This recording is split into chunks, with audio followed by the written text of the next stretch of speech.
Hope this finds you fit and well. Over the last few weeks, we've had some stories from different faiths. One from Judaism, the story of King Nebuchadnezzar, the most important person in the world. And then last week, a story from the Sikh faith, where Guru Nanak came and brought low a person who thought he was very, very, very important. This week's story is about a princess from not too long ago.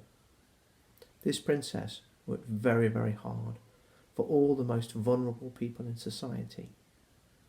One day, she did a very, very brave thing. Prince Charles met Lady Diana in the late 70s. There was a whirlwind romance, much media speculation. It was quite clear that the two had fallen in love with each other, and before long, there was the royal wedding. Everyone loves a wedding. Everyone loves a party. And this was a party like no other. Huge street parties across the entire nation as Charles and Diana married. Diana soon fitted into the royal household and began to work with many charitable organisations, raising their profile in the media so that people would support their work.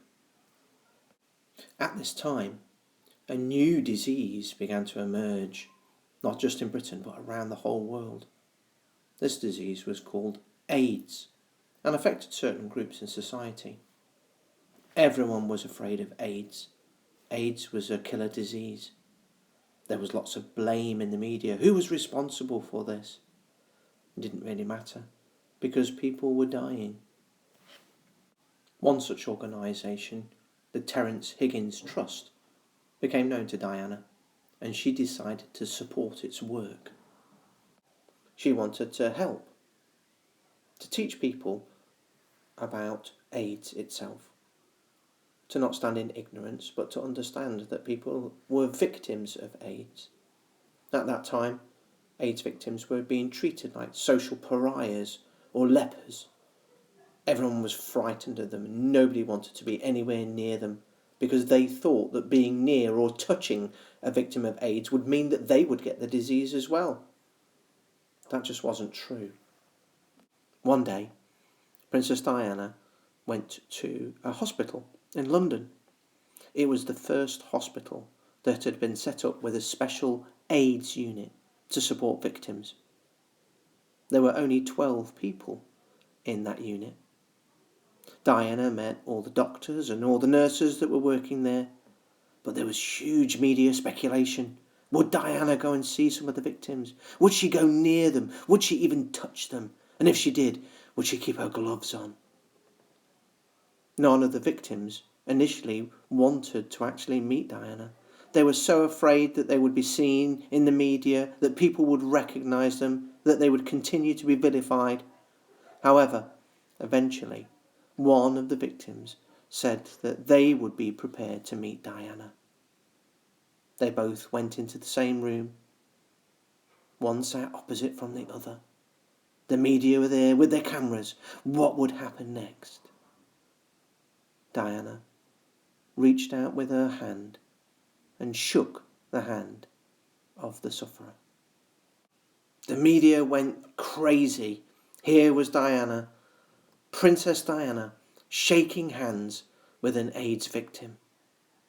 The myth had been busted. You could touch somebody with AIDS.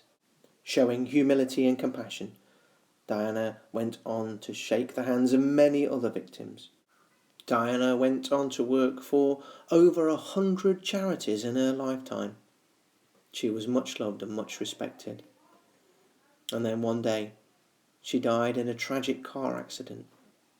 The nation mourned. In her lifetime, Diana had had the opportunity to mix with kings and queens and princes and princesses. But she had also taken the time to meet with the most vulnerable people in society. Rudyard Kipling, that famous author who wrote the Jungle Book, also wrote a poem called If.